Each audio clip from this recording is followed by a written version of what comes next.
Welcome back to my channel. आप है मेरे यानी प्रियंका। आज एक बार फिर से आप लोगों के लिए दो बिल्कुल डिफरेंट स्ट्रक्चर लेकर, जैसे कि वो होता कौन है मुझसे पूछने वाला, तुम होते कौन हो मुझे ऑर्डर देने वाले।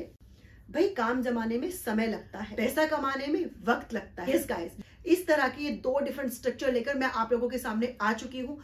अगर आप सीखना चाहते हैं इस तरह के तमाम सेंटेंसेस को इंग्लिश में कैसे बोलेंगे, तो गाइस कहीं मत जाएगा, वीडियो में एंड तक बने रहेगा। और अगर आपको वीडियो पसंद आती है तो वीडियो को भर भर के लाइक करना है, शेयर करना है, सब्सक्राइब करना है। सो हर बार की तरह without further ado let's begin. सबसे पहले बात कर लेते हैं हम स्ट्रक्चर नंबर 1 की। देखिए, तुम होते कौन हो मुझसे पूछने वाले। इस तरह के बहुत सारे सेंटेंसेस जो आप डे टू डे लाइफ में बोलते हैं, कैसे बोलेंगे इनको, इसके स्ट्रक्चर की बात करते हैं। सबसे पहले आप यूज करेंगे हु। हु का यूज क्यों करेंगे आप, क्योंकि देखिए इन दोनों सेंटेंसेस में यहाँ पर आया है कौन, ठीक है। हु, उसके बाद एज पर सब्जेक्ट, अगर सब्जेक्ट है आपका यू, तुम, तो उसके लिए आप यूज करेंगे आर का। सब्जेक्ट अगर आपका है ही, शी, इट, तो आप यूज करेंगे इज का। और सब्जेक्ट अगर आपका है आई, तो वहां पर आप यूज करते हैं एम का। यू और उसके अलावा कोई भी प्लूरल नंबर अगर है तो उसके साथ आप आर का यूज कर देंगे, राइट। उसके बाद आप यूज करेंगे वो सब्जेक्ट जिस सब्जेक्ट की आप बात कर रहे हैं। मतलब जो भी सब्जेक्ट दिया हुआ है, यू है, ही है, शी है, इट है, दे है, कोई नेम है, जो भी है, जो भी सब्जेक्ट दिया हुआ है, उसके बाद आप वो लिखेंगे। उसके बाद आप लिखेंगे टू। उसके बाद आप अगर सेंटेंस में वर्ब दी है तो उसके बाद आप वर्ब का यूज कर देंगे एंड देन लास्ट में आप ऑब्जेक्ट का यूज कर देंगे। कैसे बनाएंगे इस तरह के सेंटेंस को, आइए देखते हैं। देखिए, सबसे पहले आप अगर ध्यान से देखेंगे तो इस सेंटेंस के कहीं ना कहीं दो पार्ट है। तुम होते कौन हो ये एक पार्ट है, मुझसे पूछने वाले ये दूसरा पार्ट है।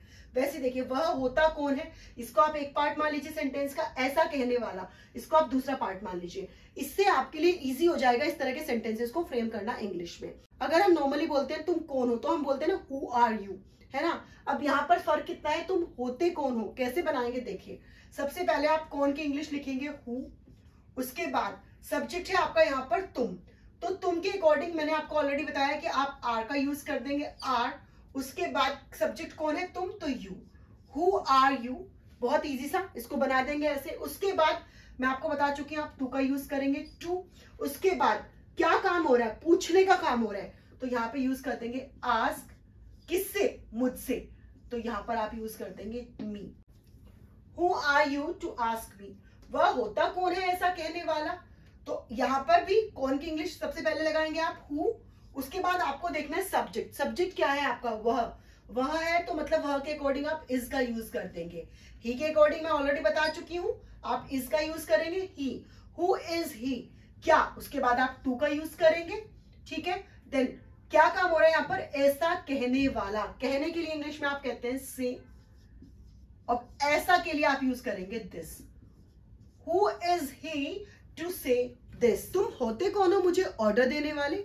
Who are you to order me, वह होता कौन है मुझे समझाने वाला। Who is he to make me understand, वे होते कौन है मुझे चुप करने वाले। Who are they to make me silent. तुम होते कौन हो मुझे बताने वाले। इसको आप इंग्लिश में कैसे ट्रांसलेट करेंगे, कमेंट बॉक्स में कमेंट करके जरूर से बताइएगा। आइए हम फटाफट से समझ लेते हैं स्ट्रक्चर नंबर 2। देखिए, काम जमाने में समय लगता है, इन दोनों में कॉमन क्या है, समय लगता है। दोनों सेंटेंसेस में ये कॉमन है। तो सबसे पहले हम इसी की इंग्लिश यूज करेंगे, समय लगता है। इसके लिए हम यूज करते हैं it takes time. It takes time का मतलब होता है समय लगता है। उसके बाद आप यूज करेंगे टू का एंड देन वर्ब का यूज कर देंगे आप। वर्ब के बाद लास्ट में जो भी ऑब्जेक्ट बचा, अगर दिया हुआ है ऑब्जेक्ट सेंटेंस में, तो आप ऑब्जेक्ट का यूज कर देंगे। अगर ऑब्जेक्ट नहीं दिया है तो यहीं पे आप सेंटेंस को ओवर कर देंगे। आइए देखते हैं कैसे बनेंगे इस तरह के सारे सेंटेंसेस। काम जमाने में समय लगता है, तो सबसे पहले मैंने आपको बताया इट टेक्स टाइम का यूज करेंगे। आप लिख दीजिए फटाफट से, इट टेक्स टाइम। कभी भी आपको किसी भी सेंटेंस में बोलना हो समय लगता है तो इट टेक्स टाइम का यूज करेंगे। उसके बाद आप यूज करेंगे टू, किसमें, काम जमाने में।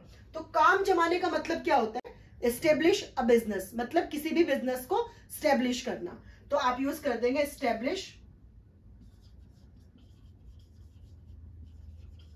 A business. मतलब किसी भी काम को जमाना। तो किसी काम को जमाने में समय लगता ही है, किसी को भुलाने में समय लगता है। देखिए अगेन इसको भी आप स्टार्ट कर देंगे, इट टेक्स टाइम टू, भुलाना। वर्ब क्या है यहाँ पे, भुलाना। तो भुलाने के लिए आप यूज करते हैं फॉरगेट। अब किसी के लिए आप यूज करते हैं someone. It takes time to forget someone. Video बनाने में समय लगता है, it takes time to make a video. किसी पे विश्वास करने में समय लगता है, it takes time to believe someone. पैसा कमाने में समय लगता है, it takes time to earn money. घर बनाने में समय लगता है, इसको आप इंग्लिश में कैसे बोलेंगे कमेंट बॉक्स में कमेंट करके जरूर से बताइएगा। गाइस अगर आपको वीडियो एक्चुअल में पसंद आए तो वीडियो को लाइक शेयर और सब्सक्राइब करते हुए आगे बढ़ेगा। मिलती हूँ आपसे एक और यूजफुल स्ट्रक्चर में। टिल देन जय हिंद जय भारत।